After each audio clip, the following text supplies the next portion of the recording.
Welcome back to My Hero Academia Anime Review, special number 47. You're probably thinking, okay, the series is back. Why are you doing another special? Well, there is something I gotta review, and that is the third light novel for My Hero Academia. School Briefs, Volume 3, Dorm Days. Yep, there is at least at least about 6 different stories here. Yeah, actually 7. The first story, Cheers.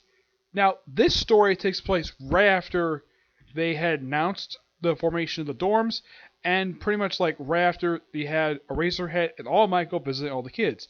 This is basically like right after they go to a bar and they start drinking. Of course, apparently Eraserhead is good at hunting his liquor.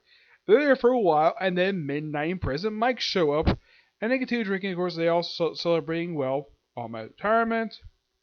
Like the dorm's supposed to be built, the dorm's gonna be started up. So yeah. It's a very good story. The second story, believe it or not, takes place like it starts off pretty much like right after it pretty much starts off with you have Shudo and you have basically it's Momo basically packing her things, moving to the dorm. That's what the first part of the second story focus on. See her mother in here. It's actually second appearance. It's actually her third. She's actually only appeared in these light novels. I've never seen her actually appear in the actual series itself, which is kind of weird. They say her butler appears in here. It's the second time the butler has appeared. Yeah, the butler also appeared in the previous book as well. Those brief appearances. They also show up briefly there. It's still part of the book. Packs all her clothes or dresses, things might have in the room. Turns out she really doesn't. And they go off and they have a brief thing. It basically happened the episode 20 in the season before they had the hero licensing stuff.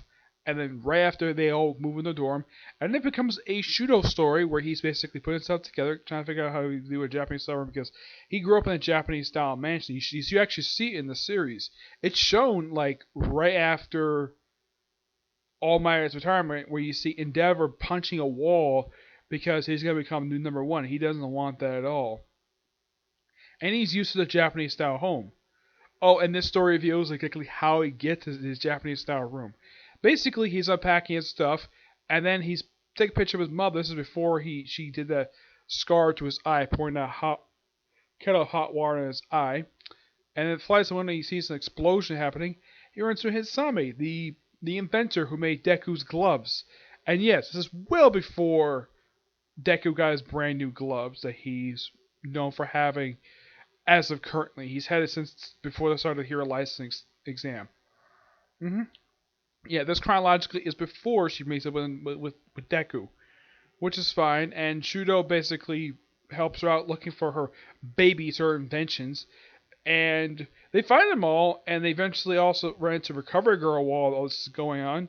Yep, they eventually find all of them. Of course, Recovery Girl apparently who has worked for UA for a long time, apparently Endeavor attended the school years prior. And of course, Parlor has a conversation with somebody over to the 50 of these inventions. Like, Eclipse is like take it to the dorm, but because all this happens, like you can keep it in the studio. And of course, Recovery Girl, as thank you for helping her out, she gives him the Japanese style room. Yeah, this pretty much is the explanation of how he gets it. And then pretty much like the next part, it begins like right after that night where they show up everybody's room. They kind of do it again here, though this time it's from somebody from Class 1B. Yes. And the reason why he's here? Yeah, it's the jerk of the one. It's... Let's see, I think it's this guy right here. Yeah, him. He comes by, and he's very arrogant, shows everybody's room. Like, he wants to inspect how similar their rooms are because, well, they're on the same campus. And then later on, after they show up the rooms off, the girl who I've heard there was an article released today that it's kind of implied that there's a couple characters implied to be a relationship. Yeah, the writer did confirm it, and I think it's basically Manatsuma and Kendo. Yeah, they're the ones who relate. I think so. I'm not really sure, but there's an article released about that today. And then after he pretty much does wraps this whole thing. The whole section turns into like just a gaming exercise between class 1A, 1B, just playing some series of games. And then of course that's pretty much the story there. The next story is basically all focused on Ingenium. Yep, it's pretty much about a day in his life. Yeah, and it all leads into a surprise fight. Now they mention his brother, who's actually starting to recover from his attack from seeing Hirka from season 2. Mm-hmm. Yep, and yeah, he was almost the blackout, and it turns the blackout was actually a ruse. Yep, it turns out it was a surprise for his birthday. Yep, it's his birthday, which is quite nice for the kids, which is kind of nice for the classmates to do, because uptight and serious. Then, pretty much like the next one, is all about a rabbit, because one of them, I don't remember the guy's name. It's, let me look him up on here. It is Coda. Yeah, him. Yeah, he has a pet rabbit, and the whole story is about catching this rabbit. It's a great little story. The last story, which is a bonus story by the way, called UA Quest. It's a medieval style setting for the characters, where, get this, all the characters exist, except they're all different things. Like, Deku basically is, well, and Bakudo's in here. Basically, it's Bakudo. Oh, in case you want, is Frappe here in the story? Yes, she does. There's a small little subplot in Playtime is Over where the girls ask Hitami basically built a device to keep an eye on Menta so he's not peeping in their bathroom. Yeah, it turns out it was creeping him out. And it turns out, yeah, they made it for him. And Frappe. Frappe is in this book, but she does very little in this book. It's mostly focused on this book. If you read this entire book from beginning to end, with the exception of the backstory here, there's only 3 primary focus characters. You have Momo, Shudo, and Ingenium. Yeah, these 3 get a heavy amount of focus in this book. Just like the last 2 books, seems like these 3 characters basically are focused in these novels. I kind of wish these novels would be adapted to the anime, but who knows, because, well, the anime tends to be pretty short, about 25 episodes. If they were adapted, they probably, I don't think they've adapted as OVAs, maybe as a mini series if they wanted to. Yeah, if you want to spend time between seasons, why not adapt these light novels? They're really good. Now, talk about the UA quest. Okay, it's pretty much the characters going on a quest. Now, believe it or not, this is the cover image you see when you look at the book. It's Momo dressed in a similar outfit that Ursa wears from Fairy Tail. Yes, Ursa is known for wearing outfits like this. Yeah, when I saw this, I'm like, yeah, no wonder why this character's voiced by Colleen Clickenbeard. And she's one of my favorite characters voiced by her. Yep. This character's on a quest. They run into a Razorhead who's not referred to as Razorhead and here referred to as simply Azawa, which is basically his real name. And they basically thought they go after Demon King. And apparently the heroes disappear. Turns out they're all turned to demons. Or in the case of All Might, he was turned into a doll. Yes, All Might was turned into a freaking doll. And some of the characters basically are in here. If I remember correctly, it was Deku, Otaku. Momo is not surprisingly, despite the fact she's on that cover, but she's not in the story. I know Bakudo's there, and I think a few others, and I think that's it. But I know Momo's surprisingly not in the story. That's what I remember anyways. And Jenny shows in the book, yep. And they all got starts, and the story ends basically after they take down Eraserhead. Of course, he return no more, goes to look for their heroes. But it's a great story. I kind of wish hopefully we get another bonus story like this. This is really good. I love it. Now, in the case of this particular book itself, it's just pure fun. Yes, it's really good. It's a bit of a step up from the last light novel, which felt like a bit of a step down from Volume 1.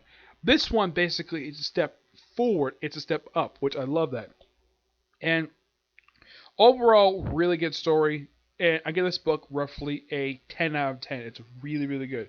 Also, this book comes with a poster. I'm not going to pull it out. I'm not going to pull the book. Yeah. On this side here, has like all the characters. And on this side, you have the characters in their medieval outfits. Yep. Oh, yeah. And also revealed in the story that apparently Bakudo and Deku were in fact neighbors.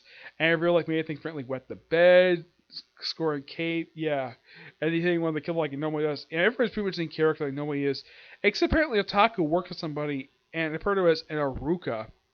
Is implied that she's from a rich clan. Oh yeah, and also Shudo's in the story. And apparently Endeavor is a feudal lord. Yeah. And here's kind of the thing. He acts a bit like Bakudo in here in some way, a little bit, not very much. He acts a little more vindictive than he does in the main universe, where he acts very similar to his father, like he does in the main timeline. But yeah, overall, But this is overall a really good book, and I can't wait for book 4, which comes out in February. Yep. Now, unlike this book, which came out 3 months after the last book, next book I have to wait not 3 months, but 4 months. My only guess is probably because they probably won't release it in January, but because New Year's same week they say postponed them. So yeah, I have to wait 4 months for the next book to come out. But yes, overall, really good book, and I love the light novels for the series. Oh, I'm hoping my friend Tina gets his hands on these books. In case you're wondering like how much these books cost, they're only $10.99. Yeah, really cheap, just $11. They're about like $1 more than the actual like individual books, but it's a great book to get your hands on. I love the fact Viz Media is translating these books. I kind of wish Viz Media would also translate the rest of the Naruto light novels so I can get my hands on those because there's still like about 4 others basically they haven't translated, which is basically Gara, Hidden Leaf, and I think then was like New Akatsuki. Yeah, those three did not translate. The only ones that did translate were they translate Kakashi, Sakura, Shikamaru, Sasuke, and both Itachi light novels. But there's still like 3 others they never translated. But that's another story from another time. Okay, so that's it for this particular review. Now I was planning to do a little more of it as like close tempo because of how late it is. I probably could do about 3 or 4 more. I'd say probably about 4 more at least. Next video is going to be Comic Corner, and after that will be my review of the newest episode of Case Closed. And I'm hoping to get a chance to do One Piece today, okay? But the rest of the videos will probably do tomorrow because I don't have any regular scheduled videos for tomorrow anyway, so I figured, oh, why not do half the videos I want to do today and do the rest tomorrow? Sounds like a good idea, okay? But see you next view. Bye.